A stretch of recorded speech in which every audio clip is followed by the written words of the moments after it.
মুহূর্তে কিন্তু আমরা চ্যানেল 24 নাওয়ের পর্দায় এক্সক্লুসিভ চিত্রগুলো তুলে ধরছি। আবারও এক গুরুত্বপূর্ণ খবর আমাদের কাছে এসে পৌঁছেছে। 14 তারিখের ঘটনা যাতে পুনরাবৃত্তি না হয় তার জন্য কিন্তু আরজিকর মেডিকেল কলেজ হাসপাতালের প্রবেশদ্বারে কড়া নিরাপত্তায় মুড়ে ফেলা হয়েছে। আর সেই ছবি কিন্তু আমরা চ্যানেল 24 নাওয়ের পর্দায় সরাসরি দেখাচ্ছি।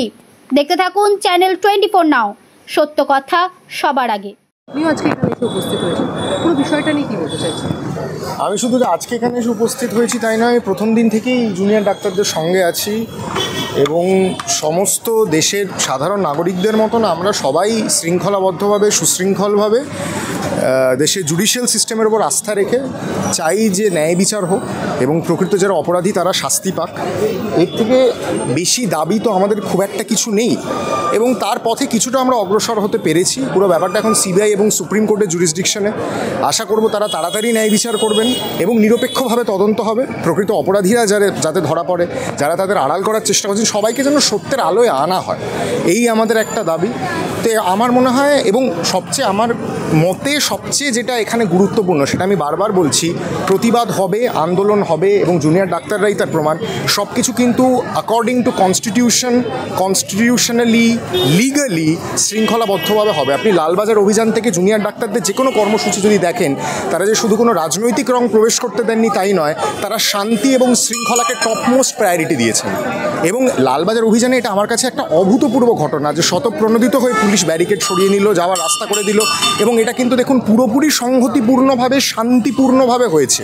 কোথাও কোনো কেয়স নেই, অশান্তি নেই, ঝামেলা নেই, টন্টিং নেই, মারপিটের ঘটনা তো নেই।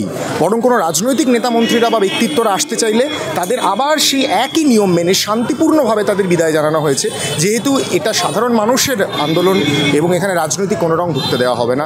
এইটা আমার কাছে একটা খুব স্ট্যান্ড আউট ফিচার, গুরুত্বপূর্ণ ফিচার এই জন আন্দোলন। আগামীকালই সুপ্রিম কোর্টের শুনানি ছিল আজকের কাণ্ডে, সেই শুনানিকে পিছিয়ে দেওয়া হচ্ছে, কালকে হচ্ছে দেখতে গেলে সেই জন্য আজকে এত রাত চলছে। এইটা আমি আপনার থেকে জানলাম, এটা আমি এখনও কনফার্ম জানি না যে কাল শুনানি হচ্ছে কি হচ্ছে না। কাল যদি শুনানি না হয় তাহলেও আমাদের আন্দোলন চলবে এবং কাল শুনানি হলেও আমাদের আন্দোলন চলবে। কারণ একটা জিনিস বুঝতে হবে, আইন কিন্তু আইনের পথে চলবে এবং সবাইকে অনুরোধ করছি ধৈর্য ধরুন, আইন নিজের হাতে তুলে নেবেন না। আদালত চত্বরে সন্দীপ ঘোষের গায়ে হাত তোলাকে আমি প্রকাশ্যে সমর্থন করি না, করতে পারি না। কারণ আইন আইনের মতন চলছে, আইন আইনের মতো চলবে। দয়া করে আমরা সবাই অশান্ত, আমরা খুব রেগে আছি, আমরা প্রচণ্ড ক্ষোভের মধ্যে রয়েছি। সবাইকে হাত জোর করে অনুরোধ, আইন নিজের হাতে তুলে নেবেন না।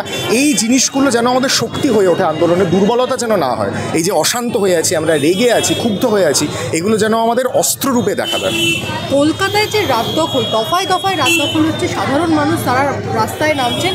ফেস্টিভ্যাল ছাড়া কলকাতায় রাত দখল এই অর্থে দেখা যায় না, প্রতিবাদেও যে রাত দখল হচ্ছে এটা নজিরবিহীন ঘটনা, একেবারেই নজিরবিহীন ঘটনা। এবং সূত্রপাতের জন্য আমি রিমঝিমকে একটা বিরাট ধন্যবাদ জানাবো। রিমঝিমের নাম আপনারা সকলেই জানেন।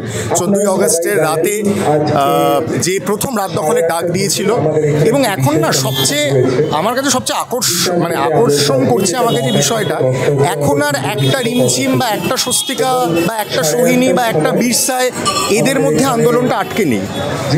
এখন আমার মা আজকে আমাকে সকালবেলা জিজ্ঞেস করছে 8Bতে আজকে কটা থেকে হচ্ছে রে, আমি যাব, গিয়ে দাঁড়াবো।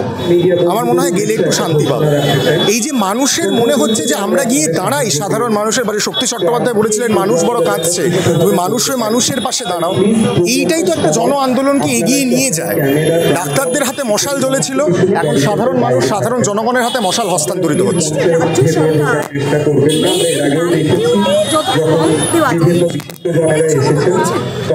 সমর্থন করছি না, কারণ আমার নিজের এক ভাগ্নি আছে, ভাগ্নির বয়স 1 বছর 1 মাস।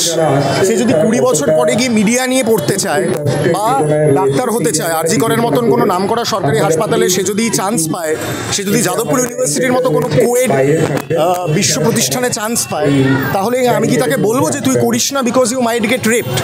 একেবারেই তা নয়। আমি তাকে উৎসাহ দেবো, আমি তাকে প্রশ্রয় দেবো যাতে সে নিজের চয়েস অনুযায়ী নিজের ক্যারিয়ার নিজে পারসিউ করতে পারে। এবং এই জন্য আমার মনে হয় দায়িত্ব আমাদের সবার এবং এই জন্যই জন আন্দোলনটা তো গুরুত্বপূর্ণ।